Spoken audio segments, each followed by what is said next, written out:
आज की press conference की शुरुआत यमलोक की एक घटना का मैं जिक्र करना चाहूंगा। यमराज ने एक ऐसी मशीन बनाई थी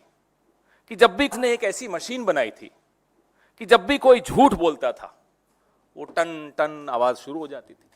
आज सुबह से वो मशीन बंद ही नहीं हो रही, टन टन टन बजे जा रही। तो यमराज बड़े चिंतित हुए। उन्होंने चित्रगुप्त को बुलाया और कहा, चित्रगुप्त ये बंद क्यों नहीं हो रही?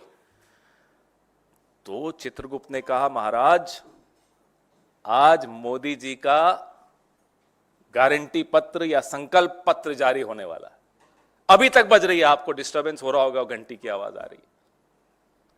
यह स्थिति एक प्रधानमंत्री की हो गई, एक ऐसे नेता की हो गई जो 10 साल से प्रधानमंत्री है। इस संकल्प पत्र या मोदी की गारंटी पत्र, जो भी ये नाम देना चाहें, हमें इस नाम से बड़ी घोर आपत्ति है।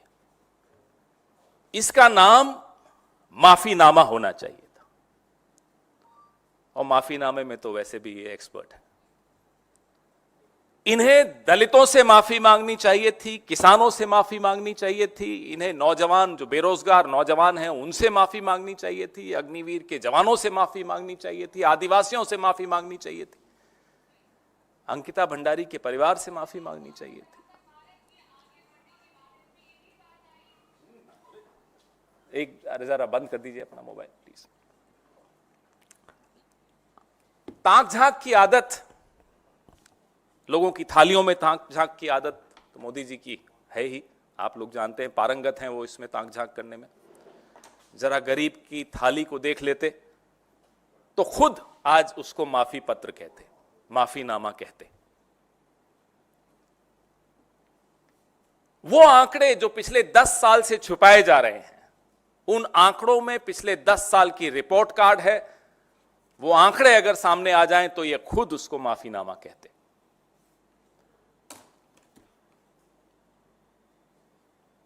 2014 का जो इनका मैनिफेस्टो था, वैसे पूरा खुलासा हमारे साथी अमिताभ दुबे जी करेंगे कि ये सफर कैसा रहा पिछले 10 साल के मैनिफेस्टोस का भारतीय जनता पार्टी का। और उसके बाद मेरी सहयोगी श्रीमती सुप्रिया श्रीनेत आज के मैनिफेस्टो पे अब चर्चा करेंगी। लेकिन 2014 का जो इनका मैनिफेस्टो था, उसका पेज नंबर 5 पे एक वादा किया था कि स्पेशल टास्क फोर्स बना के काला धन वापस लाएंगे। हुआ क्या? इलेक्टोरल बॉन्ड आ गए। मैं सिर्फ आपको 3-4 उदाहरण दूंगा, हमारे रिसर्च के जो चेयरमैन हैं वो उस पर ज्यादा खुलासा करेंगे। पेज नंबर 6 पे क्या लिखा था कि जो गिरती हुई करेंसी है उसकी कीमत को सुधारेंगे। आज क्या हुआ? $83 पार हो गया। पेज नंबर 8, नॉर्थ ईस्ट में कानून व्यवस्था को मजबूत करेंगे। अब मणिपुर में तो साहब न जा पाते हैं, न मणिपुर पे एक शब्द बोल पाते हैं। यह है हकीकत, यह है असलियत। पेज नंबर 15, 100 जिलों की स्पेशल पैकेज से गरीबी दूर करेंगे। हंगर इंडेक्स में आप आंकड़ा देखेंगे, आपको समझ में आ जाएगा कितनी गरीबी दूर हुई। पेज नंबर 18, 100 नए स्मार्ट सिटीज बनाएंगे। हुआ क्या? चीन हमारे भीतर घुस के कुछ स्मार्ट विलेजेस बना के जा रहा, हमने नहीं स्मार्ट सिटीज बनाई। ऐसे कई जुमले। और हैरानी की बात है कि इनका जो अर्दली है, नंबर 2 है इस सरकार में और इनकी पार्टी में, अमित शाह, वो खुद कहता है कि ये जुमलेबाजी। किसी देश का प्रधानमंत्री के लिए इससे बुरा कुछ नहीं हो सकता कि उसकी जुबान पर लोगों को भरोसा उठ जाए, उसको लोग झूठा कहने लग जाएं। 14 से 19 के बीच में, 2014 से 2019 के बीच में लोगों को भरोसा था इनके शब्द पर, इनकी जुबान पर। 19 के बाद लोगों को मनोरंजन होने लगा इनकी जुबान पर, लेकिन अब खीज होने लगी, गुस्सा आने लगा, रोष हो गया लोग।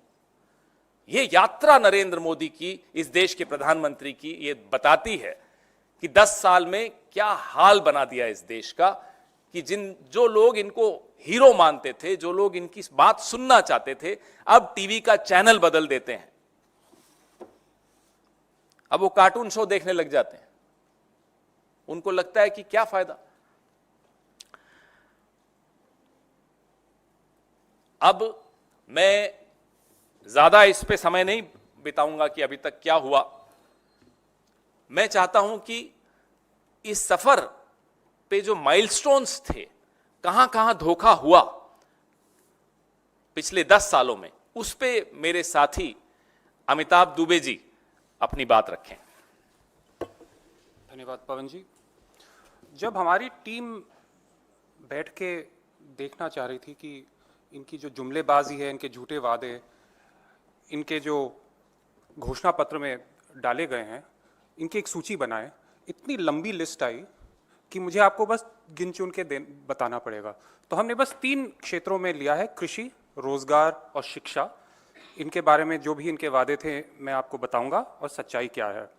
तो जहां तक कि कृषि का सवाल है, दावा था किसान की आय दोगुनी करेंगे 2022 तक, और सच्चाई ये है कि उनकी आय घटी है, बढ़ी नहीं है, घटी है। दोगुनी क्या हुई है? उनका कर्ज 2013 में 47,000 था प्रति किसान और वर्तमान में 74,000 पहुंच गया है। तो उनका कर्ज दोगुना हुआ है।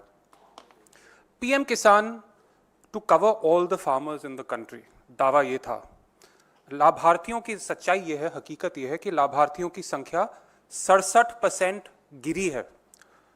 2019 में लगभग 12 करोड़ थी और अब 4 करोड़ पहुंच गई है। और जो भूमिहीन मजदूर है वो तो इस योजना में कवर्ड है ही नहीं। एक और दावा था, short term new agricultural loans 1 lakh तक के, जो 1 से 5 साल का जिसका ड्यूरेशन है, उसका ब्याज 0% होगा। 0% लोन देने का वादा किया था। हकीकत, किसान क्रेडिट कार्ड में किसान को 7% देना पड़ रहा है। कहां 0, कहां 7। Realise 100% irrigation potential of the country, यानी कि सिंचाई पूरी की पूरी जितनी सिंचाई देश में की जा सकती है की जाएगी, और हकीकत 52% की गई है। तो जो वादा किया था उसका आधा। अब देखते हैं जॉब्स, रोजगार। सबसे अहम उनका दावा था, increase the share of the manufacturing sector in GDP to 25% and create 100 million manufacturing jobs, यानी कि 10 करोड़ जॉब्स मैन्युफैक्चरिंग में। और 10 करोड़ के बजाय 2.5 करोड़ घाटा हुआ था 2016 और 21 के बीच में। और जो जीडीपी का शेयर है वो भी कम हुआ है। कहां 25% उनका वादा था और 13-14% पे लटका हुआ है अभी। स्किल्स इंडिया मिशन, 40 करोड़ देशवासियों को मार्केट ओरिएंटेड स्किल्स ट्रेनिंग दी जाएगी। ये 2019 का मैनिफेस्टो है। और सच्चाई यह है कि 1.4 करोड़, 40 की बजाय 1.4 करोड़ को यह मिला है, और सिर्फ 17% विद्यार्थियों यानी 25 लाख विद्यार्थियों को पोस्ट जॉब ट्रेनिंग मिली है। अब देखते हैं शिक्षा। दावा था, improve the quality of education. सच्चाई, हकीकत कि मिनिस्ट्री ऑफ एजुकेशन के परफॉर्मेंस ग्रेडिंग इंडेक्स के अनुसार हर राज्य में स्टूडेंट्स 50% बिलो लर्निंग क्वालिटी में स्कोर कर रही है। इनका अपना इंडेक्स है। Provide smart classes to children at secondary level in government schools, यानी कि हर क्लास में स्मार्ट क्लासरूम्स, हर स्कूल में, गवर्नमेंट स्कूल में स्मार्ट क्लासरूम्स होंगी। 10 लाख गवर्नमेंट स्कूल्स में से सिर्फ 37,000 स्कूलों के पास कंप्यूटर्स हैं। केंद्रीय विद्यालय और नवोदय विद्यालय, दावा, हम 200 केंद्रीय विद्यालय और नवोदय विद्यालय 2024 तक खोलेंगे। हकीकत, 56 केंद्रीय विद्यालय खोले गए हैं इस पिछले 5 सालों में, और इसके मुकाबले यूपीए के शासनकाल में 2002 केंद्रीय विद्यालय खोले गए थे। अब डॉक्टर्स, ये बहुत महत्वपूर्ण विषय है। दावा था, double the number of MBBS and specialist doctors in the country bye 24। हकीकत, डॉक्टर्स जो स्टेट मेडिकल काउंसिल्स के साथ रजिस्टर्ड हैं उनकी संख्या 12,34,000 से 13,08,000 बढ़ी है। तो डबल के बजाय थोड़ा सा ही बढ़ा है। और जो शॉर्टेज है डॉक्टर्स की, कम से कम 6 लाख डॉक्टर्स की शॉर्टेज है। तो ये पिछले 5, मैं बस 2019 की घोषणा पत्र की बात कर रहा हूं, 2014 का तो एक और भी लंबा लिस्ट है। तो ये इनकी सच्चाई है। ये जो भी मैनिफेस्टो में लिखते हैं ये झूठा वादा होता है, खोखला वादा होता है, और इसका कोई वैल्यू नहीं है, और ये पूरा देश अब समझ गया है। पवन जी। धन्यवाद अमिताभ जी। मैं सुप्रिया श्रीनेत जी से आग्रह करूंगा कि वो आज जो मैनिफेस्टो इनका निकला है, जो झूठों का पुलिंदा निकला है, उस पर अपनी बात रखें। बहुत धन्यवाद पवन जी, और आप सबको मेरा नमस्कार। अभी इस मैनिफेस्टो को हम लोग पढ़ ही रहे हैं। 76 पेज का ये मैनिफेस्टो है भारतीय जनता पार्टी का। 1 घंटा 40 मिनट की प्रेस कॉन्फ्रेंस हुई, जिसमें पत्रकारों का एक भी सवाल नहीं लिया गया, क्योंकि अगर सवाल लिया जाता तो वो सवाल उठते जो यहां पर पवन जी ने और अमिताभ जी ने उठाए कि 2022 में किसान की आय दुगनी होनी थी, क्या हुआ? 2022 में $5 ट्रिलियन की इकोनॉमी बननी थी, क्या हुआ? 100 स्मार्ट सिटीज बननी थी, क्या हुआ? पूछा जाता लाल आंखें मूंद क्यों रखी हैं, क्यों नहीं लाल आंखें खोलते? ऐसे बहुत सारे सवाल लगातार पूछे जाते। रुपया 83 के पार क्यों पहुंचाया? पेट्रोल को सेंचुरी क्यों लगवाया? बहुत सारे ऐसे सवाल पूछे जाते, तो ना रहेगा बांस ना बजेगी बांसुरी, सवाल ही लेना ठीक नहीं समझा गया। 1 घंटे 40 मिनट की प्रेस कॉन्फ्रेंस थी। 76 पन्ने का ये मैनिफेस्टो है। ये असल में जुमला पत्र है, ये घोषणा पत्र नहीं है। और कुछ चीजें जो साफ तौर पे दिख रही है उस पर जरूर मैं चर्चा करना चाहूंगी। एक बड़े पते की बात है, कांग्रेस की मैनिफेस्टो कमेटी का गठन दिसंबर 2023 में हुआ था। भारत जोड़ो यात्रा जो कन्याकुमारी से कश्मीर, और भारत जोड़ो न्याय यात्रा जो मणिपुर से मुंबई चली, और जितने लोगों के सुझाव हमने सुने, लोगों की आशंकाएं, लोगों की अपेक्षाएं, लोगों की उम्मीदें, उन सब को मिलाकर हमने अपना एक घोषणा पत्र बनाया। हमारी घोषणा पत्र की कमेटी, जिसके सदस्य अमिताभ दुबे जी यहां पर बैठे हैं, वो हिंदुस्तान के अलग अलग शहरों में गए, अलग अलग वर्गों से, अलग अलग कम्युनिटीज से, अलग अलग ग्रुप से मिले, और फिर भविष्य का एक खाका तैयार हुआ जो हमारा न्याय पत्र है। भाजपा का कैसे हुआ? 30 मार्च को, आज से महज 13 दिन पहले घोषणा पत्र कमेटी का गठन हुआ, और 13 दिन में मैनिफेस्टो बनके तैयार है। आसान रहा होगा, जुमला पत्र है, क्या करना है, 4 जुमले इधर चिपकाओ, मित्र की एक लिस्ट आई होगी, अमित शाह और मोदी जी ने बैठकर उसको कॉपी पेस्ट किया होगा, और नड्डा जी ने बढ़िया फोटोकॉपी निकाली होगी। इसलिए 13 दिन में मैनिफेस्टो तैयार होकर आपके सामने है। अब इस मैनिफेस्टो में कुछ बातें कही गई हैं, उसके बारे में जरूर चर्चा करना चाहूंगी। झूठ बोलो, और इतनी जोर से बोलो और बार बार बोलो कि लोगों को लगे आप सच बोल रहे हैं। मोदी जी को लगता है वो ये गलती करने लगे हैं 10 साल बाद, वो देश की जनता को बेवकूफ समझने लगे हैं। अपने मैनिफेस्टो में भाजपा ने कहा, हमने 25 करोड़ लोगों को गरीबी की सीमा रेखा से निकाला, और आईएमएफ को इस पर जोड़ दिया। आपका यह दावा पूरी तरह से खोखला है। आपके ये दावे के पीछे नीति आयोग की एक रिपोर्ट है, जिसकी किसी थर्ड पार्टी ने, IMF, world bank, Oxford university, किसी थर्ड पार्टी ने इसकी पुष्टि नहीं की है। और असलियत यह है कि उसी रिपोर्ट में नीति आयोग यह भी मानता है कि 20% देश की आबादी 46 रुपए रोज पर अपनी गुजर बसर करने को मजबूर है। यह होना चाहिए था मैनिफेस्टो में। तो सबसे बड़ा जुमला इनका यह है कि इन्होंने गरीबी खत्म की है। असलियत यह है कि इस देश में हर घंटे 2 किसान और 2 युवा आत्महत्या कर रहे हैं। किसान कर्जे के बोझ के चलते, गरीबी के, गुर्बत के चलते, युवा बेतहाश होके आत्महत्या कर रहे हैं। इसके बारे में कोई जिक्र नहीं है। इन्होंने अपने मैनिफेस्टो में बातें तो बहुत बड़ी बड़ी करते हैं, फेंकने में तो मोदी जी नीरज चोपड़ा के भी आगे हैं। ये जो मोदी पत्र है, ये जो जुमला पत्र है, जहां देखूं तुम्हें पाऊं वाला हिसाब है, मोदी जी की अलग अलग फोटो है, अलग अलग भाव भंगिमा है। उसमें मैंने एक सर्च किया डॉक्यूमेंट में, जॉब्स डाला, आप भी डालिएगा पीडीएफ में, 2 बार आता है उसका जिक्र। महज 2 बार जॉब्स का जिक्र है उस देश में जहां पर बेरोजगारी सबसे विकराल समस्या है। कंपेयर करिए हमारे मैनिफेस्टो से।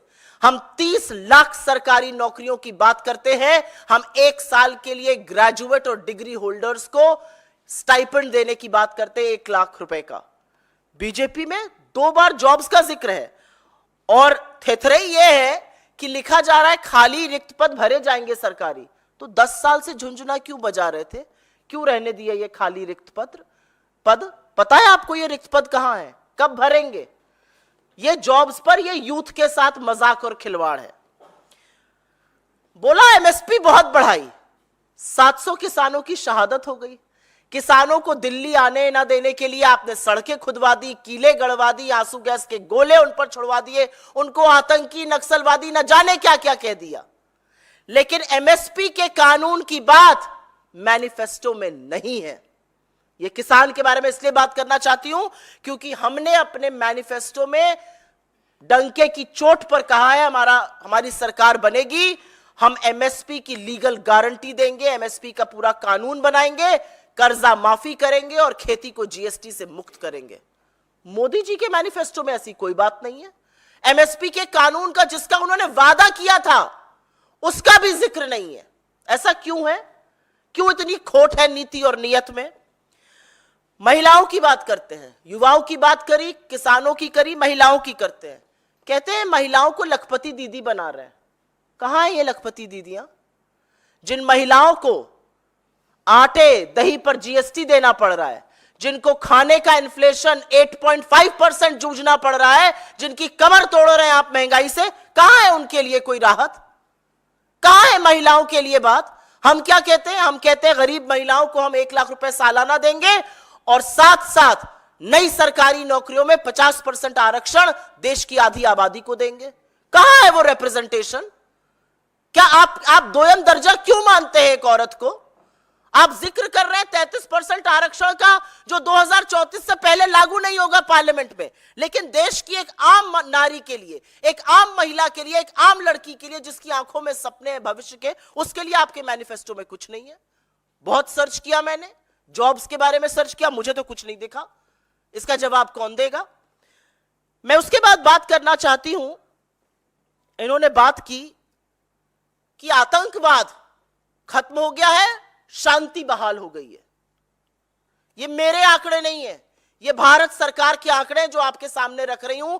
2014 से 24 के बीच में जम्मू कश्मीर मात्र में 3,950 लोगों की आतंकी मुठभेड़ों में हत्या हुई है, जिसमें सिक्योरिटी फोर्सेस भी हैं और सिविलियंस भी हैं। ये 3,950 लोग आपको भारत के नागरिक नहीं दिखते हैं। यह आतंकी हमलों का कोई मतलब ही नहीं है। आज की तारीख में जम्मू कश्मीर में आतंकी हमले में, आतंकी मुठभेड़ में अगर सिक्योरिटी फोर्सेस, सिक्योरिटी और सैन्य बल के लोग शहीद हो जाते हैं तो मोदी जी उनके लिए ना एक शब्द श्रद्धांजलि का बोलते हैं, ना उनके परिवार को एक शब्द संवेदना का देते हैं। तो आपको क्या लगता है? आंख मूंद ली तो यह जगत बना ही नहीं। 3,950 किलिंग्स और सैन्य बलों की शहादत जम्मू कश्मीर में पिछले 10 सालों में, आपके चेहरे पर एक बहुत काला धब्बा है। आंख मूंदने से काम नहीं चलेगा। यहां पर इधर उधर की बात की गई तो मैं 2 बातें जरूर कहना चाहती हूं। मोदी जी के मैनिफेस्टो में मणिपुर का जिक्र नहीं है। मां से बड़ी बड़ी बातें करते हैं, मां से मणिपुर की बात करते हैं, मां से महंगाई की बात करते हैं, मां से महिला की बात करते हैं, कोई खाका ही नहीं है। मणिपुर का जिक्र नहीं है, लद्दाख का जिक्र नहीं है जहां पर सारे लोग आंदोलित होकर सड़कों पर हैं। मोदी जी के मैनिफेस्टो में चाइना कहां तक घुस आया और हम क्या करेंगे, कोई जिक्र नहीं है, क्योंकि कोई घुसा नहीं तो हमारे प्रधानमंत्री जी ने ही कहा था। मोदी जी के मैनिफेस्टो में वो जो इनकम इनइक्वालिटी है इस देश में, जो गरीब और अमीर होता जा रहा है और जिसके लिए हमारे मैनिफेस्टो में पूरा खाका है, एक शब्द नहीं है। असलियत यह है कि राशन की बात करने वालों 10 साल बाद जनता पूछ रही है रोजगार कहां है, और नहीं है इनके पास उसके लिए कोई प्लान। 2 जगह जॉब्स मेंशन होती है उस देश में जहां पे 65% लोग 35 वर्ष की कम आयु के हैं। इतना युवा राष्ट्र, क्या प्रायोरिटीज है इनकी? मुझे लगता है मैं अपनी बात यहां समाप्त करूंगी। ना महंगाई का कोई सलूशन दिया है, ना नौकरी का कोई सलूशन दिया है, ना महिला सम्मान पे बात करी है, ना बात करी है किसान की, ना बात करी है युवा की, ना बात करी है चीन के अतिक्रमण की, और आंखें मूंद ली है जो शहादत हो रही है जम्मू कश्मीर में और उसकी जगह बरगलाया जा रहा है। इस मैनिफेस्टो को देखकर लोग हाथ जोड़कर बोल रहे हैं, हो गया बस, बहुत हो गया प्रभु, 10 साल आपको मौका देकर देख लिया, जुमलों के अलावा हमें कुछ नहीं मिला, और अब आपको बदलकर एक ऐसी सरकार लाएंगे जो युवाओं के बारे में, महिलाओं के बारे में, किसानों के बारे में, उन लोगों के बारे में जो समाज के हाशिए पर है, श्रमिकों के बारे में, उनकी सोच, उनके न्याय की बात करती है। धन्यवाद सुप्रिया जी। अब आपके सवाल, माइक दीजिएगा।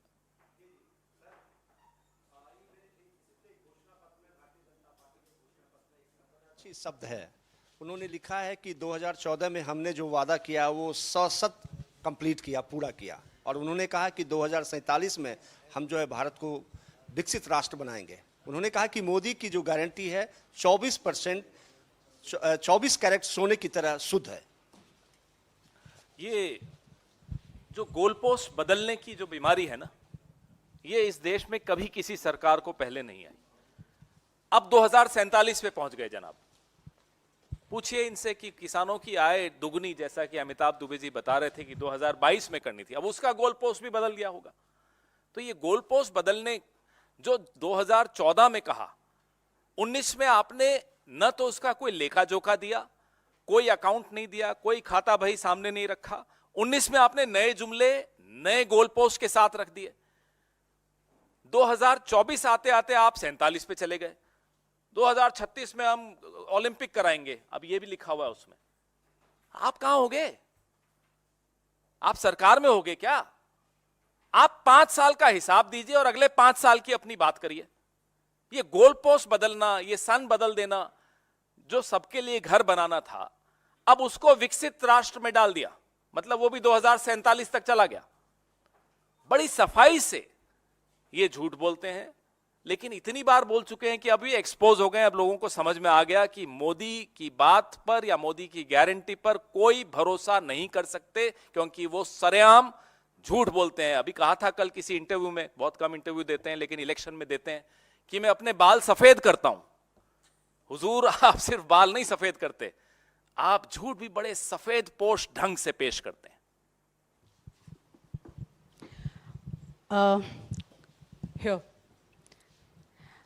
घोषणा पत्र में उन्होंने ये भी कहा है कि फ्री राशन जो है वो जारी रहेगा। एक तरफ उनकी मोदी ब्रांडिंग पर जो खर्चा हुआ पिछले 10 साल में 6.5 हज़ार करोड़ के आसपास खर्च हुआ, और दूसरी तरफ फ्री राशन वाली ये योजना है। तो आपने क्या अभी जैसे कहा सुप्रिया जी ने कि अभी हम और पढ़ रहे हैं घोषणा पत्र को, तो ये सारी चीज़ों का आंकलन किया है, कितना इकोनॉमी में यहाँ पे डैमेज नज़र आता है? मुझे लगता है सुप्रिया जी को ही इसका उत्तर देना चाहिए, क्योंकि विकसित भारत की बड़ी बात करने लगे हैं और विकसित भारत की बुनियाद कांग्रेस ने रखी है, तो आपके सवाल का मैं जरूर जवाब देना चाहूंगी।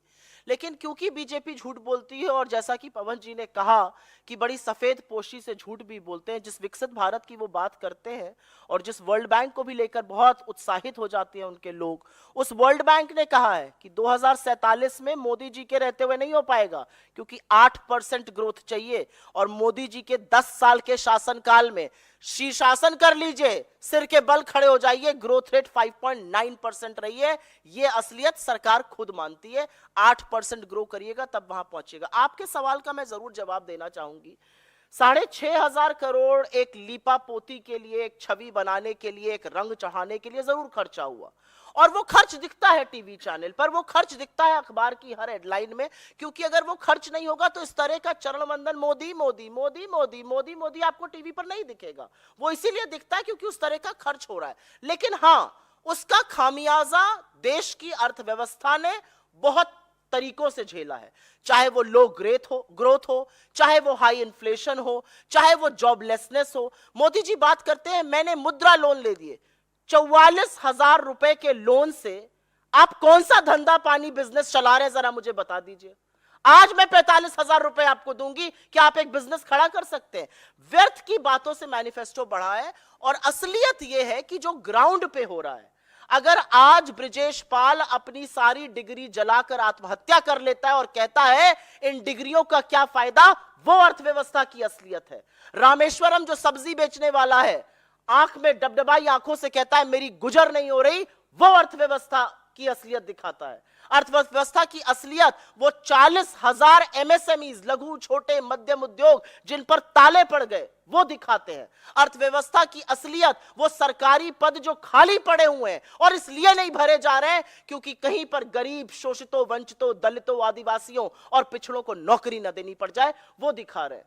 असलियत यह है कि अर्थव्यवस्था को पूरी तरह से चौपट करने के बाद मोदी जी भगवान जाने इतनी तल्लीनता से और इतना सीना ठोककर झूठ क्यों बोलते हैं। बिल्कुल मैं मानती हूं कि अर्थव्यवस्था में जो फोकस होना चाहिए था, जो पैसा कंजम्पशन बढ़ाने के लिए खर्चा होना चाहिए था, जिस पैसे से इन्वेस्टमेंट होता, वो पैसा मोदी जी की छवि सुधारने में खर्चा हुआ है। और एक ये भी सच है कि सारा फोकस कुछ ही चंद पूंजीपतियों पर पिछले 10 साल में रहा है और इसीलिए लार्ज अर्थव्यवस्था का इग्नोरेंस हुई है। हेलो, चूंकि बीजेपी बात कर रही है यूनिफॉर्म सिविल कोड और तमाम ऐसी बातों की, बीजेपी के एक सांसद अयोध्या के लल्लू सिंह, उनका बयान वायरल है। वो कह रहे हैं कि हमें 400 सांसद इस नाते लाने हैं ताकि संविधान संशोधन किया जा सके।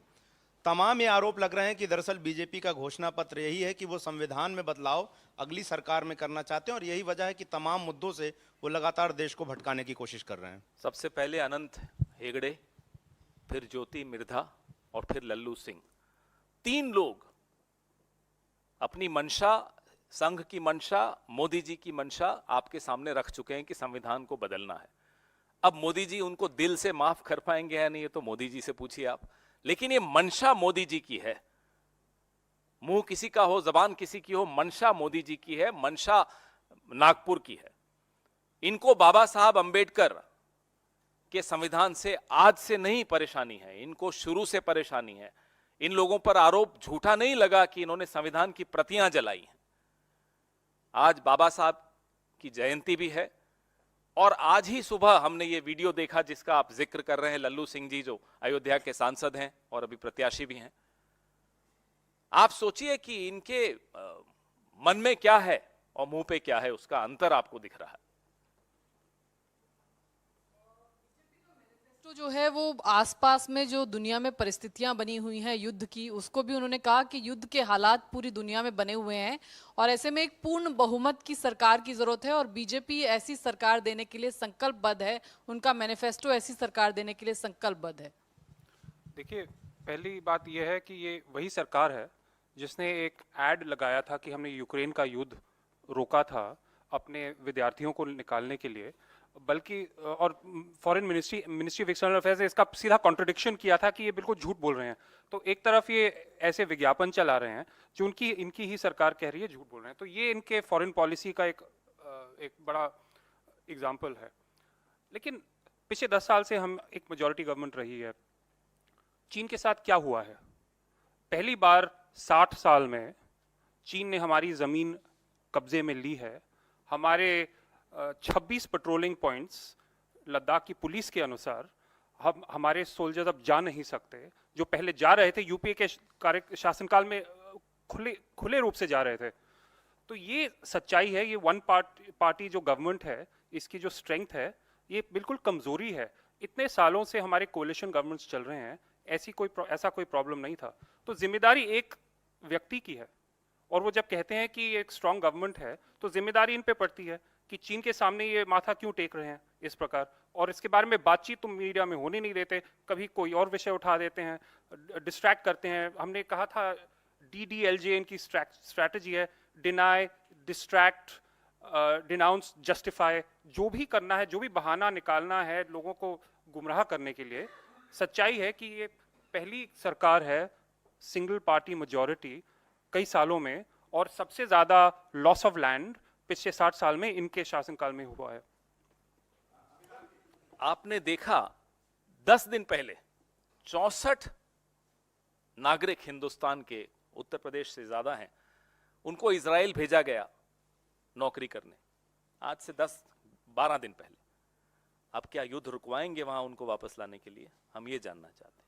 तो इनकी विदेश नीति, जैसा कि अमिताभ जी ने कहा, सिर्फ और सिर्फ एक आदमी की ग्लोरिफिकेशन है, सिर्फ तालियां बटोरना है, वाहवाही बटोरना है, और वो भी नकली तालियां, नकली वाहवाही बटोरना है। ये विश्व गुरु मणिपुर नहीं जा पाते, ये चले हैं युद्ध रुकवाने। अमिताभ जी, बीजेपी की तरफ से कहा गया है कि हम 3 बुलेट ट्रेन्स भी चलाएंगे। I want to ask you, in your assessment and wisdom, it is going to be fiscally prudent और नॉट फॉर द नेशन? देखिए, पहली बात है कि तरक्की होनी चाहिए, टेक्नोलॉजिकल एडवांसमेंट होना चाहिए, लेकिन जब आप 1 लाख करोड़ का लोन लेते हैं फॉरेन करेंसी में, तो इसका भविष्य में क्या इम्पैक्ट हो सकता है, इसके बारे में भी सोचना चाहिए। तो ये कोई नहीं कहता कि तरक्की प्रगति नहीं होनी चाहिए, लेकिन सोच समझ के करनी चाहिए। हाँ। रेल थोड़ा सा मेरे लिए संवेदनशील विषय है। उत्तर प्रदेश से आती हूँ, 55 से लेकर आज तक ट्रेन प्रेफर करती हूँ किसी भी मोड ऑफ ट्रैवल में। हिंदुस्तान के लिए आप बुलेट ट्रेन 50 बना दीजिए, 3 की क्या बात करते हैं, लेकिन जो रेल पटरियों पर अभी चल रही है उनको तो सुरक्षित करिए, उनको तो टाइम से पहुंचाइए, उनको तो कैंसिल मत करिए। अरे रेल सबसे सस्ता साधन है जो हिंदुस्तान का गरीब, हिंदुस्तान का मध्यम वर्ग, हिंदुस्तान का निम्न मध्यम वर्ग यूज करता है, उसको तो सुरक्षित करिए। उसमें तो सेफली 8-8, 9-9, 10-10 घंटे ट्रेनें लेट चल रही हैं, पटरियों से पलट जा रही हैं, सरकार के कान पर जू नहीं रेंग रही है। असलियत यह है कि रेल का जितना कबाड़ा नरेंद्र मोदी की सरकार ने पिछले 10 साल में किया, उससे ज्यादा कबाड़ा कभी नहीं हुआ है। असलियत यह है कि रेल इस देश को जोड़ती है, और वो जो लिंक तोड़ा है उन्होंने, वो दुनिया में दिख रहा है। आज लखनऊ से दिल्ली आने के लिए जहां पर 800 रुपए किराया होता था एसी का, 3,500 देना पड़ता है जो प्राइवेट ट्रेन चलाते हैं। ये कौन सी व्यवस्था है? कौन सा गरीब आदमी 3,500 में चल सकता है? उन रूट्स पर ट्रेन बढ़ा दीजिए।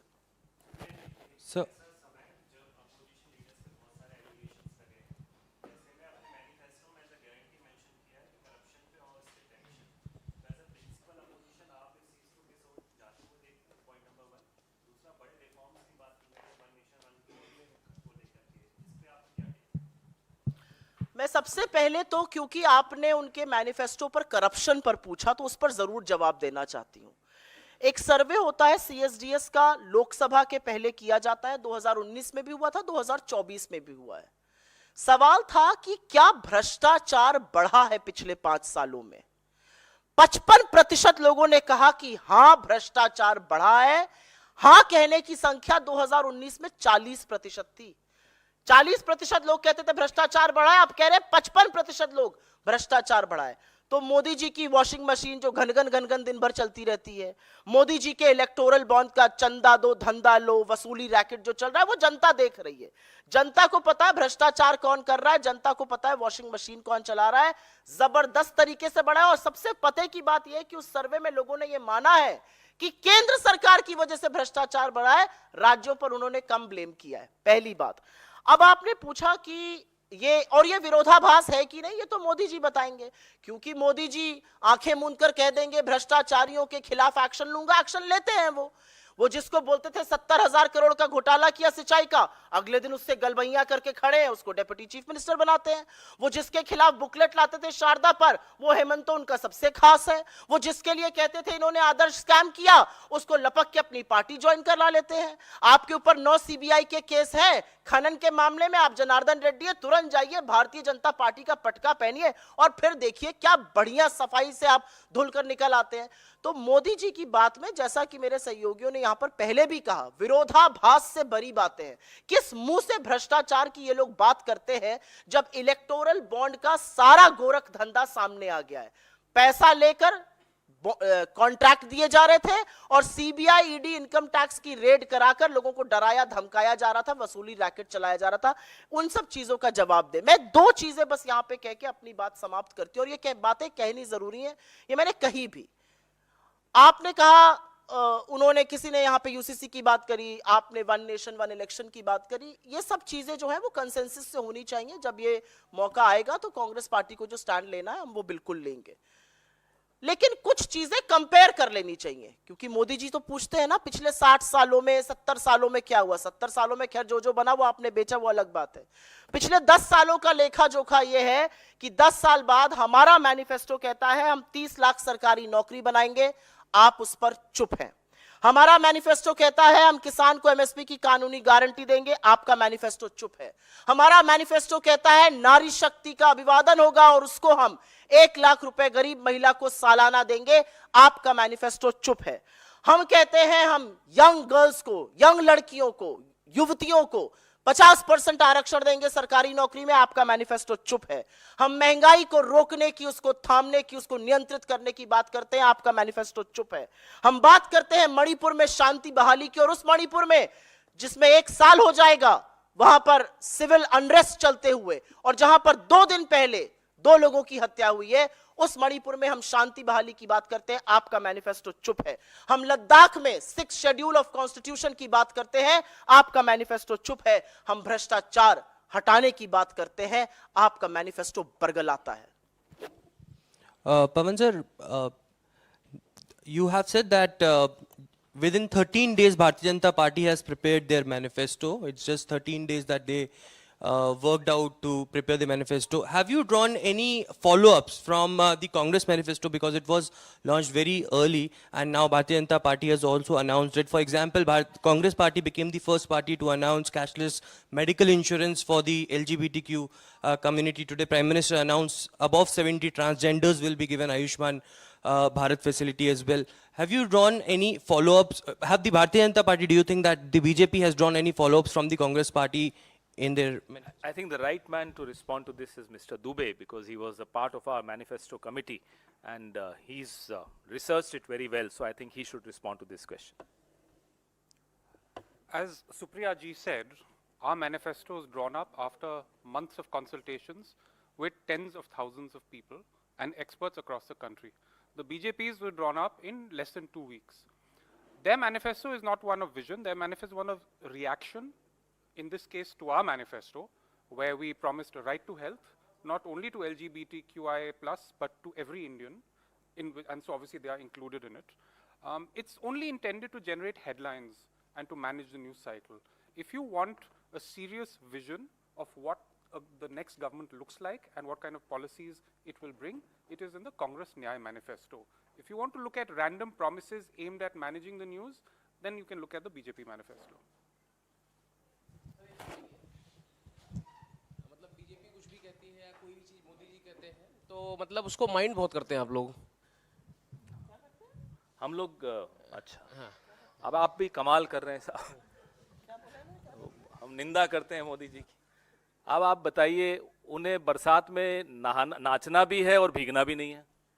अब राजनीति में है तो निंदा भी सहनी पड़ेगी, सवाल भी उठाए जाएंगे, और वो छुई मुई का पौधा बन के थोड़े राजनीति में रह सकते हैं। तभी हम कहते हैं कि ये लोकतंत्र के खिलाफ हैं, लोकतांत्रिक प्रक्रियाओं के खिलाफ हैं। लोकतंत्र में नेहरू जी की भी निंदा होती थी, इंदिरा जी की भी निंदा होती थी, नरसिम्हा राव जी की भी निंदा होती थी, राजीव जी की भी निंदा होती थी, मनमोहन सिंह जी की निंदा होती थी, और नेहरू जी को निंदा तो आज तक ये कर रहे हैं। ये क्या मतलब है साहब कि हम निंदा भी ना करें? तो इनको कहिए बरसात में नाचना बंद कर दे, राजनीति से संन्यास ले लें, झोला उठाएं और चले जाएं, फिर नहीं भीगेंगे बरसात में, नाचेंगे नहीं तो बरसात में नाचोगे तो साहब भीगोगे जरूर।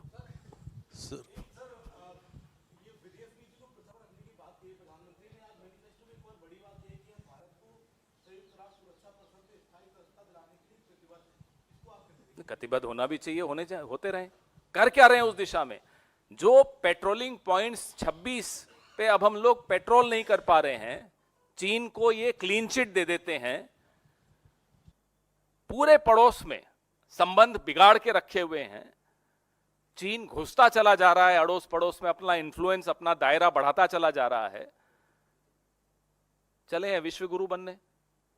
मणिपुर तो अपने देश का हिस्सा है साहब, अगर उन्हें नहीं मालूम, भूगोल और इतिहास की जानकारी थोड़ी कम रहती है। हमारे राजस्थान में गए परसों, बाबा रामदेव जो वहां के बड़े पुराने बहुत सिद्ध पुरुष भगवान हैं, कह बैठे कि साहब वो कश्मीर से हैं। अब ऐसे सिद्ध पुरुष जो हमारे प्रधानमंत्री हैं, और न भूगोल की जानकारी न इतिहास की जानकारी, अब वो चले विश्व गुरु बनने। वो कश्मीर हमारे राजस्थान में वहीं एक गांव है, उसको हम कश्मीरा गांव कहते हैं, वहां से आए थे। तो ऐसे व्यक्ति जब कुछ भी बात करते हैं, जैसा मैंने आपको कहा सुबह से वो टन टन बज रहा है ना, तो बजे जा रहा है लगातार, विदेश नीति पर झूठ, किसानों पर झूठ, महिलाओं पर झूठ। आपको पता है 1 घंटे में 4 बलात्कार होते हैं इस देश में, एक दिन में 100 बलात्कार हो रहे हैं इस देश में। आपको पता है 1 घंटे में 2 नौजवान आत्महत्या कर रहे हैं इस देश में। आपको पता है 1 दिन में 30 किसान आत्महत्या कर रहे हैं इस देश में। जवाब देना। ये यूएन में वहां चले जाएंगे, परमानेंट सीट ले लेंगे, विश्व गुरु बन जाएंगे। साहब जरा अपने आंगन में भी झांक कर देख लीजिए ना क्या हो रहा है, पहले उस पर तो जवाब दे दीजिए।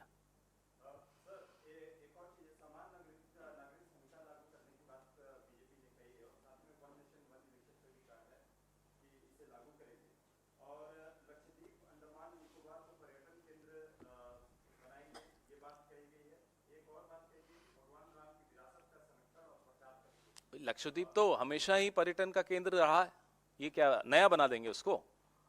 हर सरकार ने वहां थोड़ी सुविधाएं ये ध्यान में रखते हुए कि वहां के पर्यावरण को कोई नुकसान न हो, फ्लोरा फौना को नुकसान न हो, ये करते हुए सबने हर सरकार ने किया। अब ये कुछ अपने दोस्तों को बड़ी बड़ी जमीनें देनी है, लक्षद्वीप के द्वीप दे देने हैं, तो वो अलग बात है साहब, ये कुछ नया लाने वाले होंगे।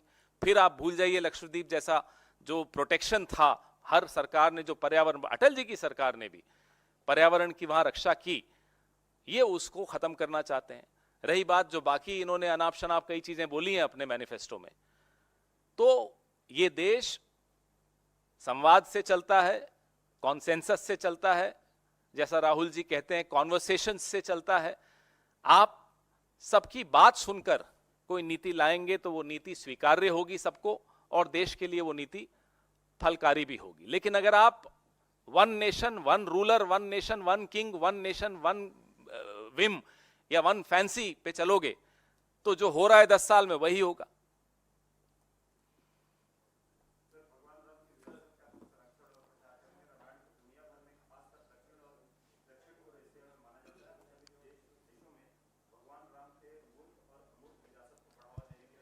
कहीं एक लाइन लिख देते कि वो भगवान राम के आचरण पर भी चलेंगे, कहीं एक लाइन लिख देते, तो ये जो मैंने अभी आंकड़े बताए ना कि कितने बलात्कार होते हैं, कितनी आत्महत्याएं होती हैं, ये देश के प्रधानमंत्री को ये आंकड़े सुनकर थोड़ा शर्म आनी चाहिए। भगवान राम आस्था और आचरण का विषय है, भगवान राम राजनीति का विषय नहीं है, ना हम बनने देंगे, ना हम इनको बनाने देंगे।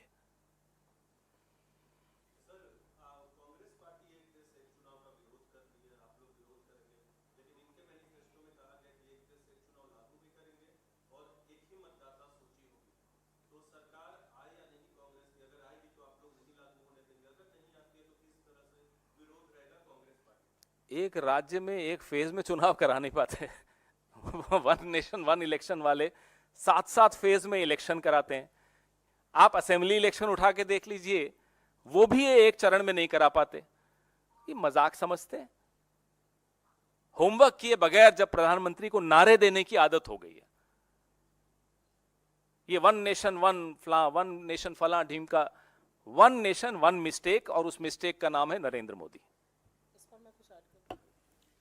ये जो बार बार आप लोग 1 नेशन 1 इलेक्शन पर पूछ रहे हैं, असलियत ये है कि ये इस देश के संघीय ढांचे पर सबसे बड़े प्रहार की तैयारी वो कर रहे हैं, लेकिन इस मंसूबे में वो कामयाब नहीं होंगे।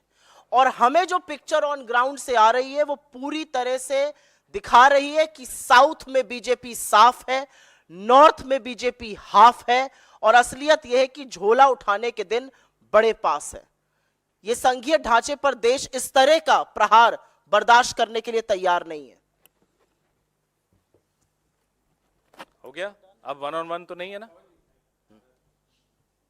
BJP has also said that they are committed to combat terrorism. So how do you look at it when it comes to geopolitics and India's role on the international platform? Thank you, Pawanji. India has not acquired a role after Mr. Modi became Prime Minister of this country at the geopolitical platforms. India has had a table at the has had a seat at the highest table when we became independent. And thanks to the vision of our founding fathers, thanks to the vision of people like Pandit Nehru, that we've had a say in geopolitics. Thanks to his vision, we were never aligned with either the Americans or with the Russians. We had a non-aligned movement. We looked at our self-interest. The reality is that Mr. Modi's flawed foreign policy has resulted in China entering our territory, the Prime Minister looking the other way, has resulted in India losing out on world trade, India losing out on FDI.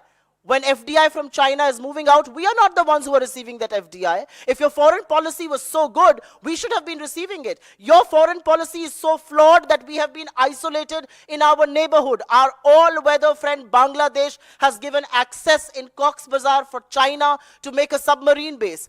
Sri Lanka is in cahoots with China. Nepal has been distorting our maps. Has this ever happened in the history of this nation? India has always had a seat at the high table as far as geopolitics is concerned. The reality is that our own track record on terrorism under Mr. Modi from 2014 to 2024 is despicable. He may choose not to speak about it, but the 3,950 killings in the valley itself, and let me tell you, 3,950 from 2014 to 2024, but 1,577 of those people died and were killed after 2019, a period where they claim peace has prevailed in the valley. That's their reality.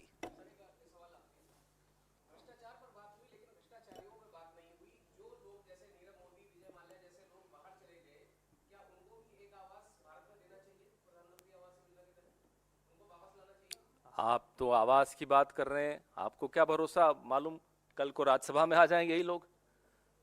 BJP join कर लीजिए, फिर देख लीजिए क्या क्या होता है। जिनको ये भ्रष्टाचारी कहते थे कल तक, उनमें से कुछ लोग मुख्यमंत्री बना दिए अपनी पार्टी में लेके, कुछ को सांसद बना दिया, कुछ को मंत्री बना दिया, कुछ को उनकी अगली पीढ़ी तक को वादा कर दिया। तो ऐसे लोगों पर आप क्या भरोसा करते हैं? आवाज की चिंता मत करिए, हो सकता है कल को आपको इन्हीं नीरव मोदी इन लोगों की बाइट्स लेनी पड़ रही होंगी।